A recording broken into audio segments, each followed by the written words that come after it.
What is going on, folks? Week 1 of the college football season, hanging out with my buddy Cole Cubelic, because you know what time it is. What time is it? What time is it? Game time? It's game time, and it's time for us to go head to head.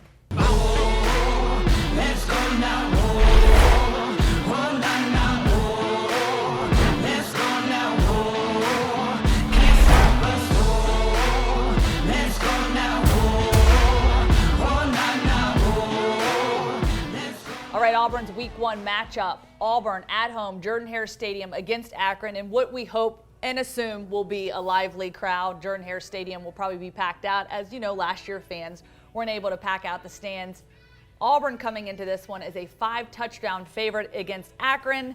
So, Cole, I just want to get a scouting report from you. It's been a little while since I have had the opportunity to sit down and talk. Auburn's your team. They're your boys. You've had some time to assess where this Auburn team is heading under new head coach Bryan Harsin. Your thoughts on what you would consider to be a strong win coming out of Week 1 for this team? Strong win for me personally, Lauren. I don't even know if I would maybe put a point differential on it. Obviously, you want to go out and win comfortably. You mentioned favored by multiple touchdowns. So you go out and win with 28, 42, 35. Is anybody going to really say, oh, that's that much better than the other? I think as long as the execution looks clean, and there are not a lot of fumbles, there are not a lot of ugly incompletions, there are not a lot of protection breakdowns from the offensive line, guys seemingly know which routes to run, the quarterback looks like he's on the same page. That to me much more important than, well, Auburn handled about 48 points or 52 points. I don't think that's as important. Show me clean football, show me intense football, and then there are some role players that we want to see how they're going to fit in. I want to see how J.J. Pegues is going to look on the defensive line. How much of a contributor is he going to be once they get into SEC play? Where's Donovan Kaufman going to fit in the secondary? What are the tight ends going to look like as far as, are all three going to play? Do we think it's just going to be Schenker? Where are they going to play? Where are they going to line up? Receiver depth, I think, is something that's important. We know about Tank Bigsby. We know about Sean Shivers. Who's next in the running back rotation? Because I don't think it can just be those two throughout the course of the season. So those are some of the things that I would be more impressed in seeing. And if those things look comfortable and clean and they execute well, that to me would be the sign of a good win.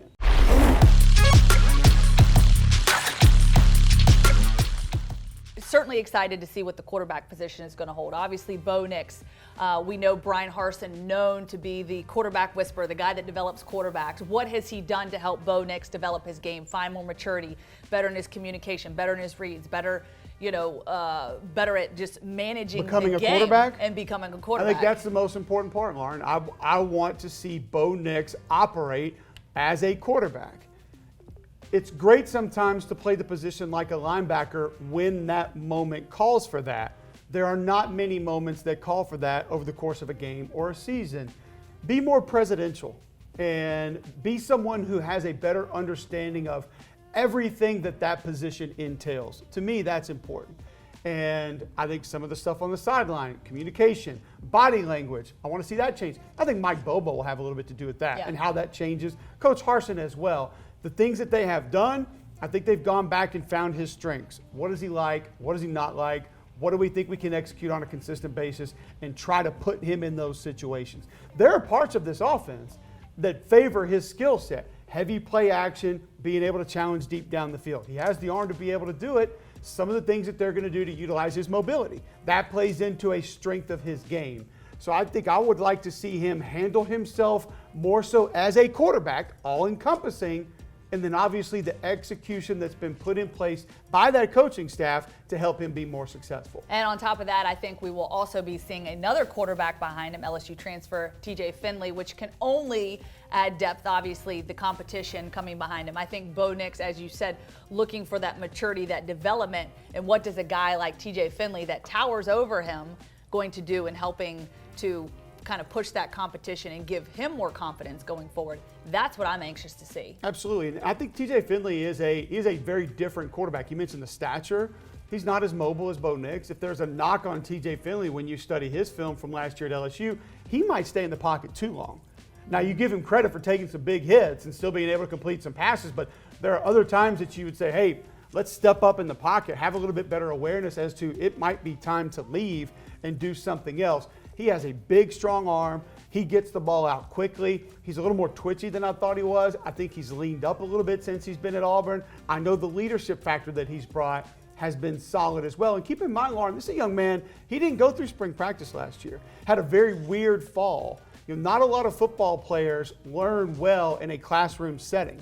Most football players are kinesthetic learners, have to be on the field. We need to do it. You need to show it to me. When I first got to Auburn and I was playing center, I had never played a down of offense in high school. They moved me to offensive line, head spinning with the technique, the fundamentals. Moved to center, I have no idea what I'm doing. Well, I could have gone to the whiteboard and drawn up every defense in the world from you.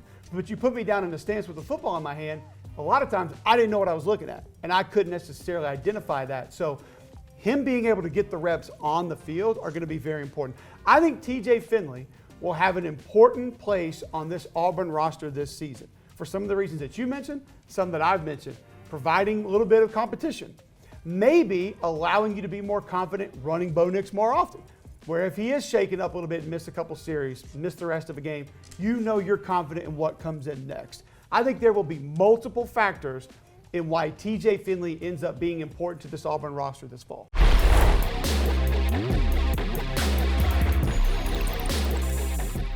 Obviously, a lot of guys return. You got Owen Papo coming back, Zacoby McClain.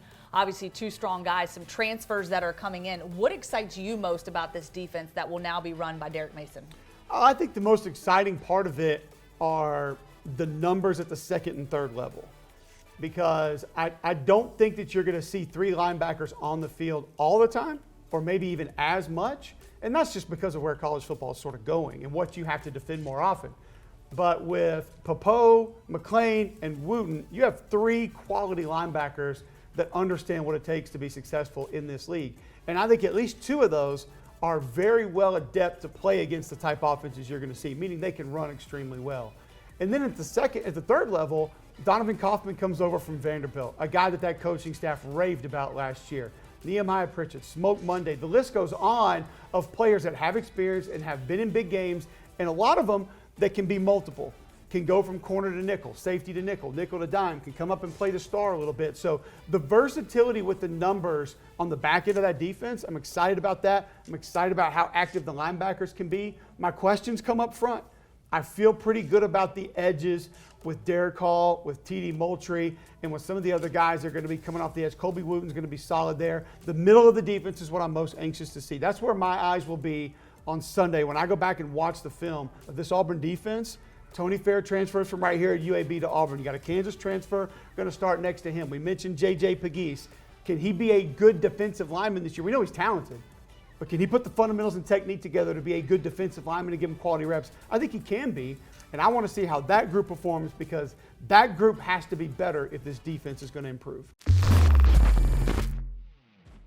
All right, prediction time. We're going to see how many points Auburn can put on the board.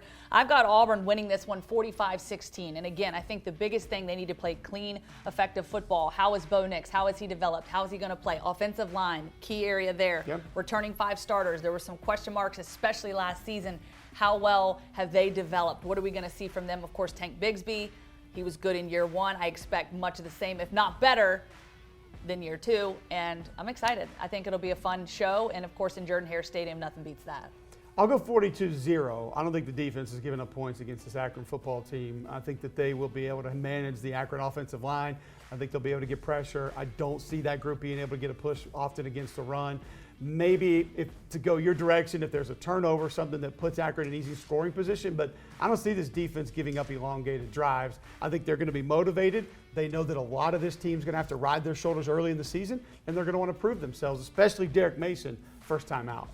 All right, week 1, let's go. It's guaranteed that I die legend. Yeah, son God, homie, I'm reverend. Breaks, just protecting my investment. Ask about me, integrity's not a question.